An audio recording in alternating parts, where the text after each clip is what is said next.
Historia del guerrero y de la cautiva. Borges cuenta dos historias, la primera de Drotulf, que entra a Roma para destruirla, pero al ver la grandeza y lo imponente del imperio, decide dejar de pelear para su equipo o bando y se une a los romanos en la lucha para defender aquel sitio. Este guerrero comienza a convivir en aquel imperio y toma de los habitantes todas sus costumbres, su cultura y su idioma. El narrador lo asemejaba a una historia que le contaba su abuela inmigrante acerca de la llegada al país con su esposo, donde pensó que era la única inglesa, pero no era así, tuvo un encuentro con una india que también era inglesa. Cuando su abuela intenta entablar una conversación con esta india que había sido raptada, se da cuenta que la mujer solo se puede expresar en un inglés mal hablado, mezclándolo con palabras indígenas.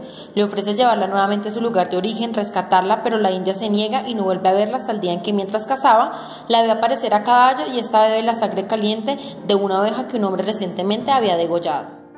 Una conexión que tiene con un western argentino, Guerreros y cautivas. Esta historia se sitúa hacia 1880, la historia de la cautiva de Borges en 1872. A ese pueblo llega una francesa, esposa del capitán del fortín. Conociendo el lugar se entera de la existencia de una mujer de su misma nacionalidad que vive cautiva entre los indios. A partir de ese momento le invade un deseo de conocerla y ayudarla para que pueda volver a sus raíces. Sin embargo, ella se resiste al punto de actuar afirmando que es una india. El título de la película, Guerreros y cautivas, no es muy preciso si lo comparamos con el cuento de Jorge Luis Borges, Historia del guerrero y la cautiva, en el que se basa.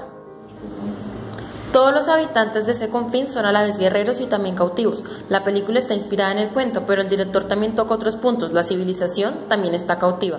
Podemos decir que es lo que el director nos narra, porque todos quieren escapar: los soldados del ejército, las prostitutas de su oficio, la esposa del capitán de su pasado.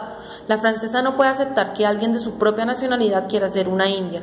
Por eso lleva por la fuerza a la cautiva sin nombre a su casa, le dice: no tengas miedo, yo voy a salvarte. Igual como la abuela inglesa del cuento de Borges, cuando habla con la india también cree que debe salvarla de algo, pero ella está feliz con la vida que tiene, aunque la abuela no lo puede comprender. Podríamos pensar que no es casual que el director de la película haya decidido que la protagonista sea francesa, en lugar de inglesa como en el cuento de Borges. En el cuento, la cautiva no habla perfecto su idioma, pero algo recordaba, lo hablaba a chapotazos. Uno pensaría que el idioma materno es algo que no se puede olvidar, pero en la película solo gritan o imitan a los animales. La cautiva no habla la lengua optada, pero tampoco en la de origen.